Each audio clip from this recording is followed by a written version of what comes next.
All right, what are we talking about today? I feel like a lot of people don't really have the same passion or desire to see live bands anymore. A lot of it, I think, has to do with just the fact that the tickets are really expensive for some of these bands. Because you used to be able to just like pay like $10, $15 to go see like this is in the '90s, obviously. Like I don't know how this accounts for inflation, but you see like you see just like tickets for like Madonna or like like old artists, not old artists, but like artists in the '90s. It used to just be a lot easier to see these bands live. I mean, a lot easier. That's kind of like hard to say because like I mean you have the internet now, so you wouldn't like really know. I imagine it's a lot easier to like disseminate information now. So it's like if a band starts getting popular, it's easier for a lot of people to like find out about them. But yeah, but like just when I talk to people, no one's really like no one really goes to like wants to go see new bands play because I think a lot of that also has to do with like new bands really don't like touring because now it's kind of like it barely makes any money anymore for smaller bands.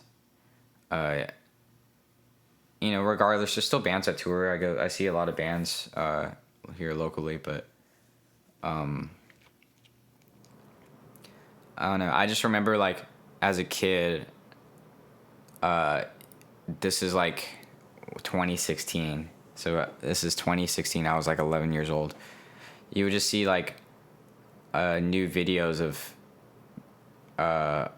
bands like putting out their live shows on YouTube, and that I feel like that kind of gave a resurgence to like younger people wanting to see live music.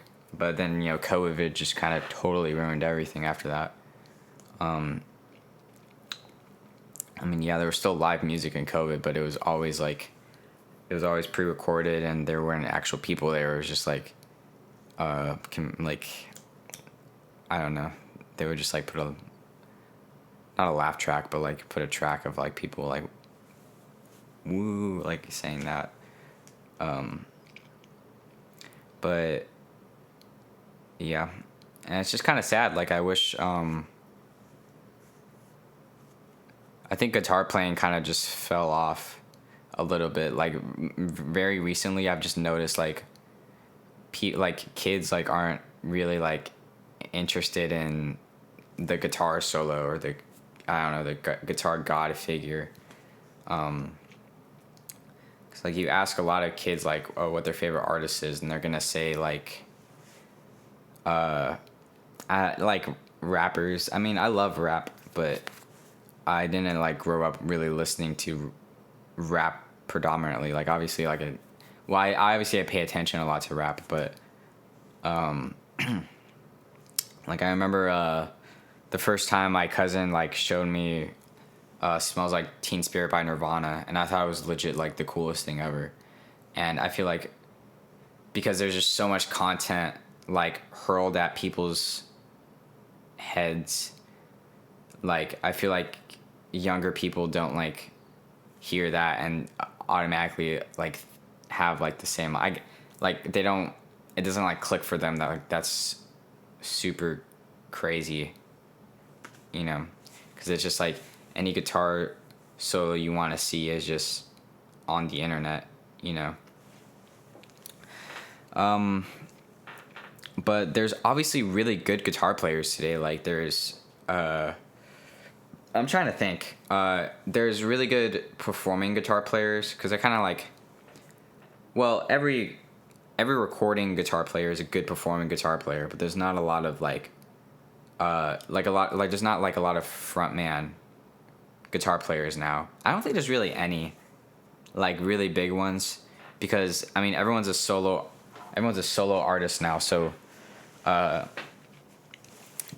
I'm trying to think because there's people I can name that play with like really popular singers and artists, and I can name them, but the thing is they're not really popular. No one really knows who they are. They're like, because Guns N' Roses, like everyone knew who Slash was. Everyone knew their guitar player, and I feel like the last guitar player to really have that status, maybe. Well, let me think about that. I don't know. I guess I'm thinking like Mark Tremonti because like really I can't think of like a lot of bands now that have like a really popular guitar player that the bands that came recently like Greta Van Fleet has a really good guitar player, but I'm really sorry I forgot his name. I don't know what his name is. That's totally on me though. It's not like a diss at them like but yeah, and old artists are kind of just dominating the market of with this new album that Deftones released. Like I really wish like a new Deftones would come out. No one's gonna replace them, but like I don't know, I wish these bands got popular. And it's just kind of sad because like there's definitely a bunch of really good guitar players and really good bands out there, but they don't get popular because it's just so hard to make it in this economy. What else was I thinking about? Guitar. Why is guitar playing not popular? It's like I kind of had a little talk with ChatGPT, and a Stratocaster cost I think around the same. I gotta look this up. How much was a Stratocaster in? Alright, I gotta put this into an inflation calculator. Ooh, more. Okay, well, like, so a 1960 Strat cost about, adjusting for inflation, like $2,700. And I'm just thinking, well, Strats these days, like really good Strats, comparable Strats, because obviously there's a bunch of instruments under, under $3,000, but still like a comparable Strat to what like a 1960 Strat is just only a little bit less. So like people kind of have this perception that it's way easier for people just pick up guitar, and it definitely is. But people just kind of have this like, I feel like they have a misinterpretation like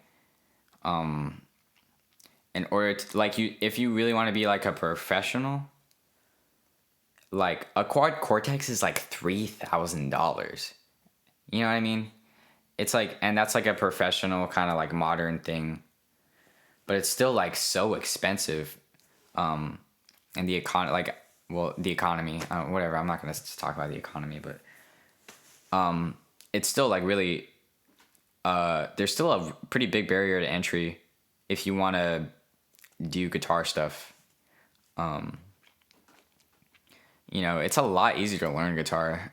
Like when I went to music school, I had like this perspective that there's a lot of people that like get really good at guitar just because everything is on YouTube and you can just learn anything you want to.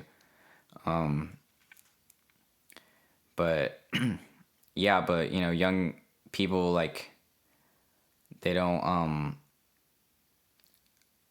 they just kind of don't have respect. That's the most boomer take ever, but they don't like because I always like when I was a kid, I was always wanting to see like if I could just see Korn live, or if I can see like freaking Guns N' Roses live. That was just my dream. But I feel like people growing up these days aren't gonna have like that perception because it's like it's not like the media is not really like pushing that out. But yeah, there's still a ton of really good guitar players that like I'm 20 and I'm just thinking of guitarists my age like Grace Bowers, she's really good. really good. Like like you should look her up live. It's actually like the stuff she does on there is crazy. Kingfish Ingram, I think his name is. He's a really good blues player. I think he's a little older than me. Yeah, this is well, the Polyphia guys are young, and that's kind of like the guitar playing I've just noticed has kind of grown up with me, like, because I feel like 1960s people, they grew up with like Hendrix and stuff, and we're growing up with Tim Henson from Polyphia, and who else can I think of that's like a guitar player nowadays?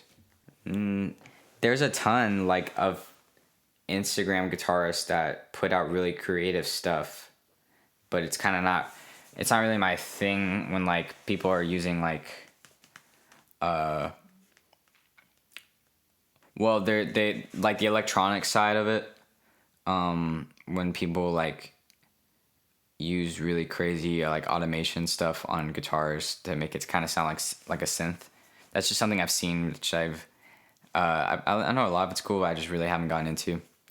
But I don't know. I'm trying to just think of like new bands that have like kind of like status. I don't even know anymore, because when you think of like guitar players, you think of people from like the 80s and 90s and the 60s and 70s. Like, I can't really name anyone that's like a frontman guitar player now. Billy Strings, really good guitar player, like really good, especially he's like 100 out of 10 guitar player acoustic, but electric is actually crazy because he does like really cool like psychedelic stuff on electric. Like his live shows, like you see him play like War Pigs and stuff, and it's actually like the stuff he does is actually insane. Yeah, it's all I can really think of. Like, just seems like people in my generation just I don't know. I mean, well, I mean, people from the 2000s were kind of like still hung up on the 90s.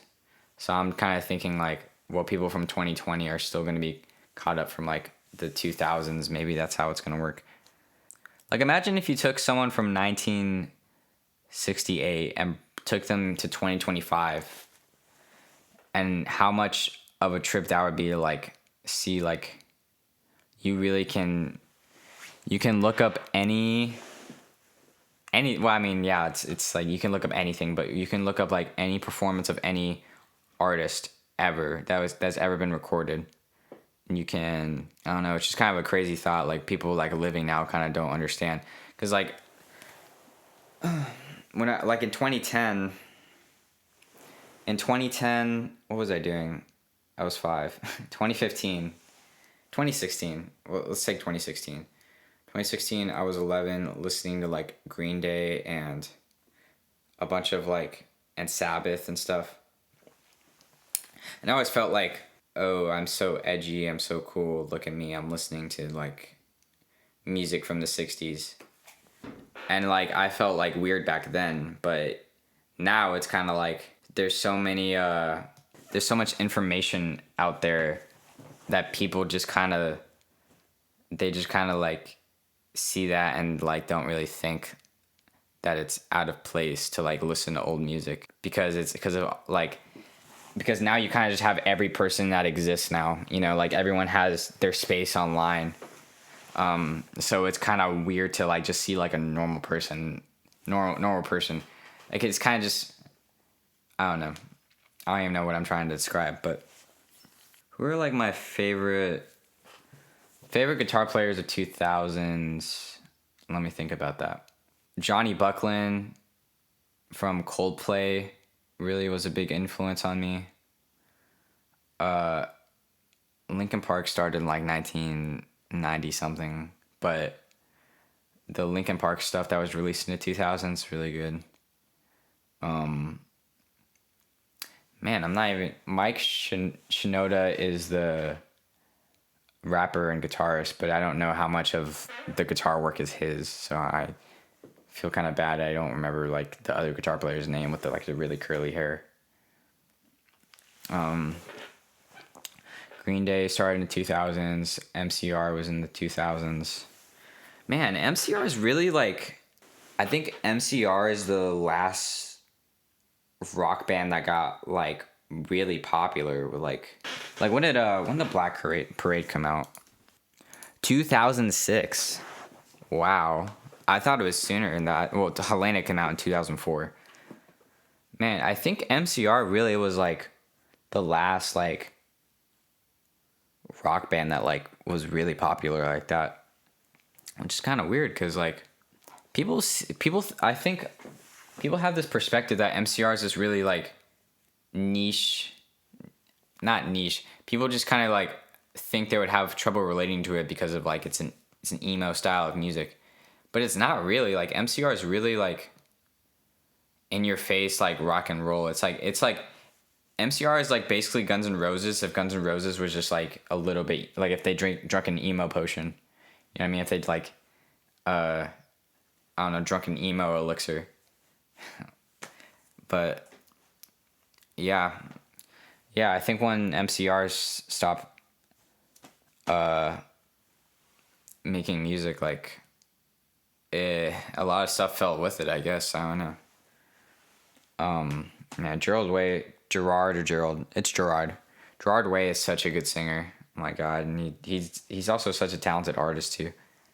I'm gonna look up popular guitar solos of the 2000s.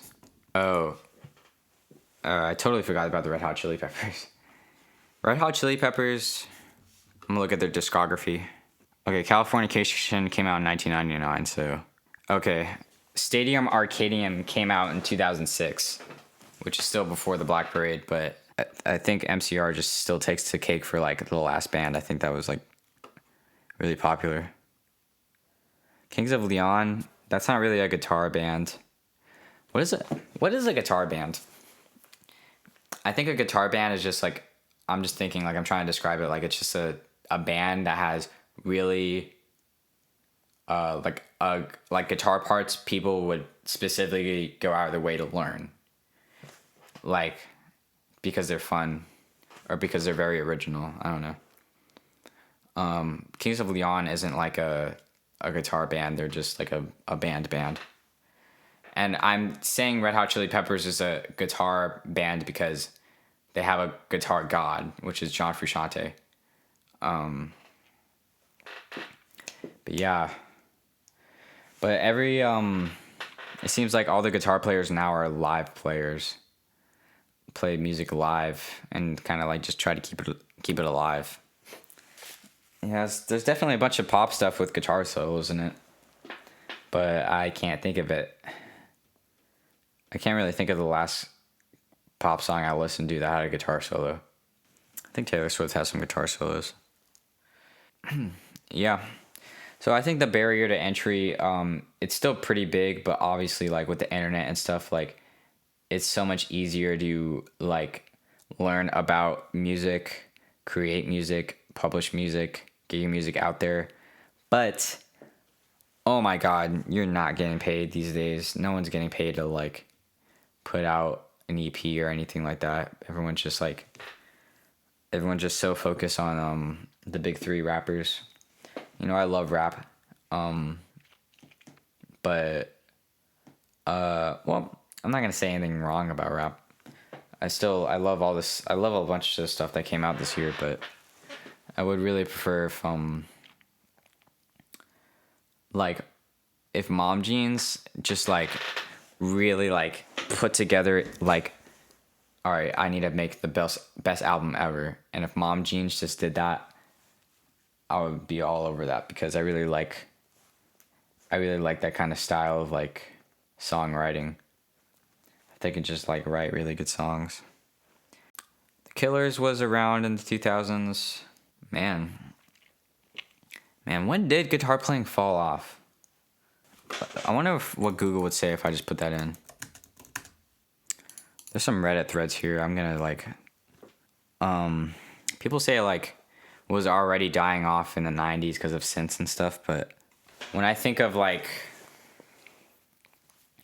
when I think of pop music, I'm not thinking of really synths. I'm kind of more or less thinking of just like well, I mean, maybe I'm wrong there because a bunch of pop music has synths in it, but a lot of pop music still has like regular instrumentation, like with guitars and stuff, but it's more, it's just a lot more to serve the artist singing, besides it being like an actual part, you know? I don't know. I still would rather be alive now than in the 90s, because now it's like if I want to watch a Korn video, I can literally just pull it up on YouTube. But it's kind of like to know that the artist is out there. Well, I mean, that's the thing about live music is that you're seeing someone pour out their soul into what they're doing in front of your eyes. It's like a really spiritual experience to see a guy like like I'm trying to think of like when you see Prince play guitar, it's like it's something completely like magical is happening with the brain hand connection, which is kind of, I don't know, it's just like my favorite thing in life is to see a guitar player like jump up and down and then see people jumping down up and down with them. Like I don't know what it is about that, but that is just crazy to me that humans do that. I think eventually there's going to be another pop artist that comes around that starts making, I don't know, just kind of the vibe I've seen with artists now is that a lot of it has just become more niche because everyone's just listening to pop music. Like Billy Strings is like the best guitar player ever right now, but no one is really like, no one in the mainstream is talking about Billy Strings. There's a lot of pop guitar parts that are really cool, that are really original. Like Steve Lacy has really good guitar parts for the genre of music that he's in. But you know, I still like living in this time. You know, like FL Studio really brought a lot of people that had a lot of musical insight and potential and made it so that these people could kind of put what was in their head out there. So, you know, I still, I'm not going to be ungrateful for living in the future. But let's talk more about guitar playing, because specifically guitar playing is like, it seems like the only people in the mainstream now are people that are making guitar content. Because I think I'll make a video about this one day. It's like something I've noticed is that there's like two ends of a spectrum where there's people that go for really expensive gear, or people, well, this is a lot of people, and then there's people that make, or that people that go for more minimalist gear just because of the fact that it's, oh, I can do with this, or I can do something with this despite it, you know, not being as good of a quality as something more expensive. They do it in spite of it. So I feel like I'm somewhere not really in the middle, like more towards the spectrum where like I think you can do a lot with cheaper gear, especially now. But guitar players are just like the consumerism part of it. I feel like it's just making people so like they're not focused on the actual guitar playing itself. They're focused on like, oh, he's playing a 5150 through a no, he's playing a Strat through a 5150. He's playing a Les Paul through like a Marshall, whatever. They're it almost seems like they're more you know, it's like when people show off cars, you know. My camera's gonna zoom. It's like when people buy really expensive cars, I've really fallen to a like a cycle with that where I really want like I used to have like posters of really expensive guitar or expensive guitars just so I could be like, all right, once I get freaking $2,000, that's my first purchase. And it's like I totally did not. That totally wasn't really good for my mental health because it's like, well, first of all, I'm poor, so I'm not gonna be able to afford it. But also, I could just be using that time to like buy stuff that's made super cheap nowadays that'll actually like help me in the long run, you know? Because you can spend like $2,000 on a really good guitar, but you could also just buy like a well, 800 is kind of like the price mark where like there's really like actual good guitars that you could use. Like the 800 is kind of like that's the threshold where like kind of just tapers off after that. Some say that line is bigger. I think there's $800 guitars that are well, there used to be. Now with inflation, these guitars are like to $1,000 now. But what was I just talking about?